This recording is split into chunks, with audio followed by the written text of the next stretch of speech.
परिषद की बैठक में कंस मेले के आमंत्रण पत्रिका का हुआ विमोचन। श्री माथुर चतुर्वेद परिषद की एक आवश्यक बैठक परिषद के मुख्य संरक्षक एवं अखिल भारतीय तीर्थ पुरोहित महासभा के राष्ट्रीय अध्यक्ष महेश पाठक जी के द्वारा की गई।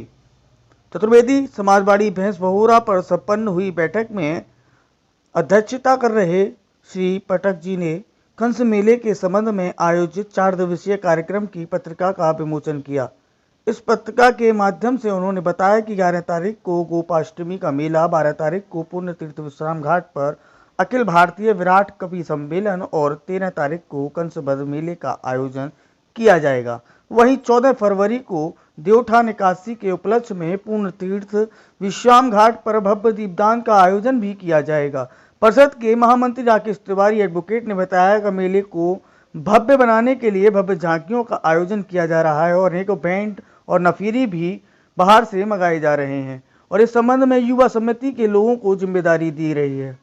साथ ही साथ परिषद के सभी पदाधिकारी गण, संरक्षण गण एवं सभी समितियों के संयोजक गण, सह संयोजक गण अपनी अपनी जिम्मेदारी का निर्वहन करके मेले को भव्य बनाने का प्रयास करेंगे, क्योंकि यह मेला पूरे ब्रजमंडल का है और इस देश विदेश के सभी बंधुओं को देखने भी आते हैं।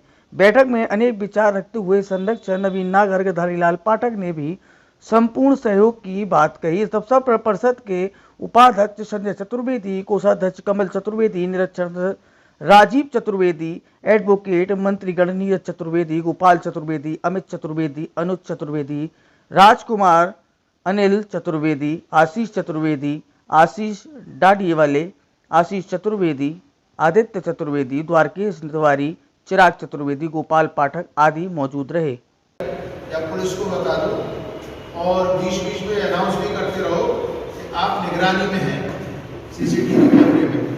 तो जब आप भारतवर्ष नहीं विश्व से यहाँ पर बहन भाई आके स्नान करते हैं,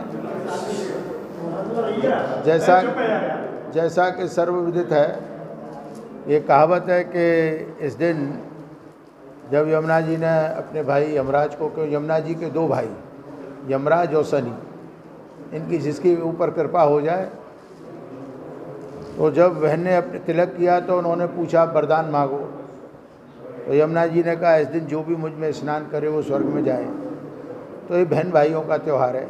अभी प्रशासन ने भी इसकी चर्चा की तो परिषद ने वहाँ पर ये डिमांड रखी कि यमद्वितीया पर्व को भी क्यों ना हम एक राष्ट्रीय मेले के रूप में घोषित करें, क्योंकि ब्रज को हम तीर्थ घोषित कर रहे हैं, तो इसको भी किया जाए, जिसमें प्रशासन ने कहा कि हम विचार करेंगे।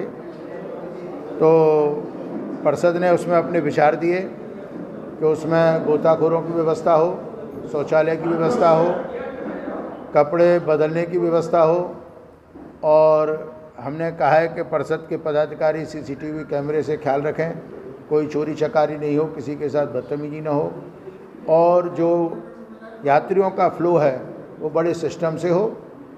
तो पूरे परिषद के, हमारी युवा शाखा के और मेन बॉडी के आदमी सुबह 4 बजे से ख्याल रखेंगे, और मैं समझता हूँ कि बगैर किसी नुकसान के ये राजी खुशी मेला संपन्न हो।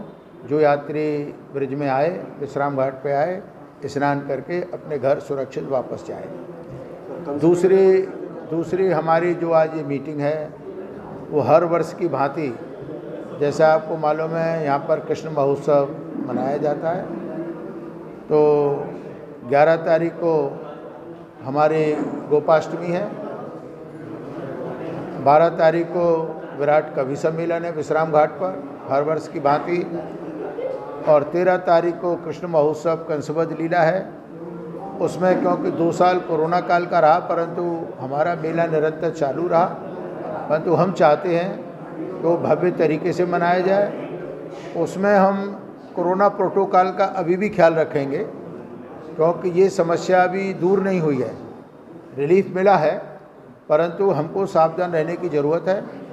तो उसकी तैयारी थी कि मेले की क्या तैयारियां हों, तो उसमें हम लोगों ने चर्चा की, और हम चाहते हैं कि उस उत्सव को बड़े धूमधाम से मनाएं। और 14 तारीख को हम विश्राम घाट के ऊपर भव्य दीपदान करेंगे, और 4 दिन का ही हमारा 11, 12, 13, 14 का, तो इसमें युवा टीम को और जो हमारी मेन बॉडी है उसको जिम्मेदारी दी गई। और मैं सभी ब्रजवासियों से अपील करूंगा कि इस उत्सव पर वो पधारें और मेले की शोभा बढ़ाएं। धन्यवाद।